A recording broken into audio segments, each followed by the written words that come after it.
ప్రముఖ రచయిత బొగ్గుల శ్రీనివాస్ గారి ఆకస్మిక మరణం గురించి ఈరోజు మనం మాట్లాడుకుందాం. ఫిబ్రవరి 14 రాత్రి పాలేరు రిజర్వాయర్ సమీపంలో జరిగిన కారు ప్రమాదం అందరినీ షాక్కు గురిచేసింది. ఖమ్మం సూర్యాపేట పాత రోడ్డుపై వెళ్తున్న కారు అదుపు తప్పి రిజర్వాయర్లో పడిపోయిందని సమాచారం. కారులో వెనుక సీట్లో ప్రయాణిస్తున్న శ్రీనివాస్ గారు నీటిలో మునిగిపోయారు. స్థానికులు, పోలీసులు వెంటనే సంఘటనా స్థలానికి చేరుకొని రక్షణ చర్యలు చేపట్టినా అప్పటికే ఆయన ప్రాణాలు కోల్పోయినట్లు వైద్యులు నిర్ధారించారు. ఈ ఘటనలో డ్రైవర్ ప్రాణాలతో బయటపడినట్లు తెలుస్తుంది. అయితే ప్రమాదం ఎలా జరిగింది, కారు ఎలా అదుపు తప్పింది, రోడ్డుపై బ్రేక్ మార్కులు ఉన్నాయా అనే కోణాల్లో పోలీసులు దర్యాప్తు చేస్తున్నారు. కొందరు ఇది సాధారణ ప్రమాదమా లేక ఇతర సమస్యలున్నాయా అర్థమవుతున్నాయి. అధికారికంగా మాత్రం పోలీసులు కేసు నమోదు చేసి విచారణ కొనసాగిస్తున్నారు. బొగ్గుల శ్రీనివాస్ గారు ప్రజల సమస్యలపై గళమెత్తే నాయకుడిగా పేరు పొందారు. ఆయన మరణ వార్త తెలిసిన వెంటనే రాజకీయ నాయకులు, కార్యకర్తలు, అభిమానులు తీవ్ర దిగ్భ్రాంతికి గురయ్యారు. సోషల్ మీడియాలో సంతాప సందేశాలు వెల్లువెత్తుతున్నాయి. ప్రముఖ రచయిత బొగ్గుల శ్రీనివాస్ అనుమానాస్పద మృతికి గురయ్యారు. తన కారు నీళ్లలో పడిపోయినట్టు తెలుస్తోంది. డ్రైవర్ పరారీలో ఉన్నాడు. శ్రీనివాస్ తల మీద గాయాలు ఉండడం అనుమానాలకు దారితీస్తుంది. పాలేరు రిజర్వాయర్లోకి కార్ ఒక్కసారిగా దూసుకెళ్లింది. కార్ రిజర్వాయర్లోకి ఎందుకు దూసుకెళ్లింది? దీనికి కారణం ఏంటి? అతివేగమా లేక డ్రైవర్ తాగున్నాడా లేక ఇంకేమైనా రీజన్స్ ఉన్నాయా అనే కోణంలో సైతం దర్యాప్తు చేస్తున్నారు. అయితే ఆ రిజర్వాయర్ నుండి కారును బయటకు తీసి శ్రీనివాస్ మృతదేహాన్ని బయటకు తీశారు. శ్రీనివాస్ మృతదేహం చూస్తే ఒకసారి తల మీద గాయమైనట్టుగా తెలుస్తుంది.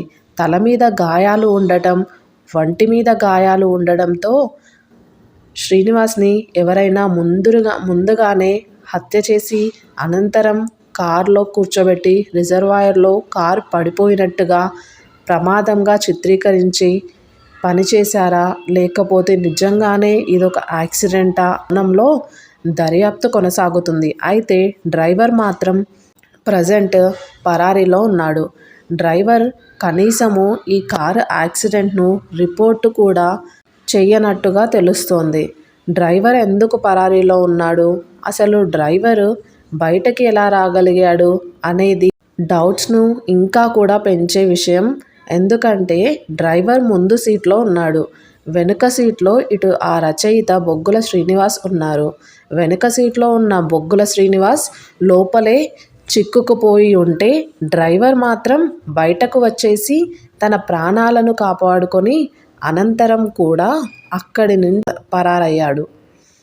అయితే దీనికి కారణాలు ఏంటి అనే కోణంలో ప్రజెంట్ పోలీసులు దర్యాప్తు చేస్తున్నారు. ఆ కారుకు సంబంధించిన శాంపిల్స్ని సైతం పోలీసులు తీసుకున్నారు. ఒక క్రేన్తో కారును బయటకు తీశారు. డ్రైవర్ నిద్రమత్తులో ఉండడం కానీ, మద్యం మత్తులో కానివ్వండి, లేకపోతే ఇంకేమైనా కారణాలు ఉన్నాయో లేకో ఇది హత్యనా అనే కోణంలో ప్రజెంట్ దర్యాప్తు అయితే కొనసాగుతుంది. ఒక్క క్షణాల్లో ఇలా దూరం అవ్వడం నిజంగా బాధాకరం. ఈ ఘటనపై పూర్తి వివరాలు బయటకి రావాల్సి ఉంది. దర్యాప్తు పూర్తయ్యాకే అసలు కారణం స్పష్టమవుతుంది. ఈయన ఒక యూట్యూబర్, పుస్తక రచయిత. ఈ రోడ్డు ప్రమాదానికి అనేక కారణాలున్నాయి. ఒకప్పుడు పవన్ కళ్యాణ్ రాజకీయ ఆరంగేటం చేసే సమయంలో ఆయన రాజకీయంలోకి రావద్దు అంటూ ఆయన వ్యతిరేకంగా ఒక పుస్తకం రాసినటువంటి రచయిత. అలాంటి వ్యక్తి అసలు ఆ కారుని నడిపిన వ్యక్తి ఎవరు, అసలు దీనికి గల కారణాలు ఏంటి? శ్రీనివాస్ను ఎక్కడైనా చంపేసి అనంతరం కూడా ఒక యాక్సిడెంట్ లాగా చిత్రీకరించే ప్రయత్నం చేశారా లేక ప్రమాద సమయంలో ఏమైనా దెబ్బలు తగిలాయా అవే కోణంలో విచారణ అయితే కొనసాగుతుంది. కారులో నుంచి అసలు పరారైన ఆ డ్రైవర్ ఎవరు, ఎక్కడికి వెళ్ళాడు అనే కోణంలో సైతం దర్యాప్తు అయితే జరుగుతుంది. పవన్ అభిమానుల ముప్పుతో అప్పట్లో శ్రీనివాస్కు రక్షణ సైతం కల్పించింది గవర్నమెంట్. శ్రీనివాస్ సొంతూరు నంద్యాల జిల్లా నందికొట్కూరు మండలం అల్లూరు. ప్రమాదానికి గురైన కారు శ్రీనివాస్ ఫ్రెండ్ పల్నాడు జిల్లా సత్తెనపల్లి మండలం పాకలపాడుకు చెందిన వేణుమాధవ్ రెడ్డిగా ఇప్పటికే అధికారులు గుర్తించారు. దీనిలో ఆ కారు ఓనర్కి ఏమైనా సంబంధం ఉందా, కార్ డ్రైవర్ ఎందుకు పరారైపోయాడు, కనీసం ఇన్ఫర్మేషన్ కూడా ఇవ్వకుండా అలా ఎలా వెళ్ళిపోతాడు అనే కోణంలో దర్యాప్తు జరుగుతుంది.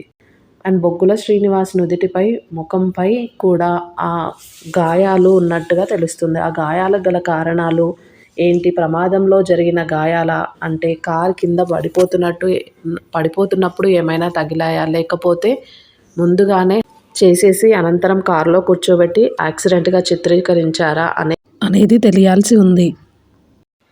ఈ విషాద ఘటనపై మీ అభిప్రాయం ఏమిటి? ఇది సాధారణ ప్రమాదం అని అనుకుంటున్నారా, లేక ఇంకా ఏదైనా కోణం ఉందని భావిస్తున్నారా? కమెంట్లో తప్పక తెలియచేయండి. ఇలాంటి తాజా వార్తల కోసం మా ఛానల్ను సబ్స్క్రైబ్ చేసుకోండి. వీడియోను లైక్ చేయండి, షేర్ చేయండి.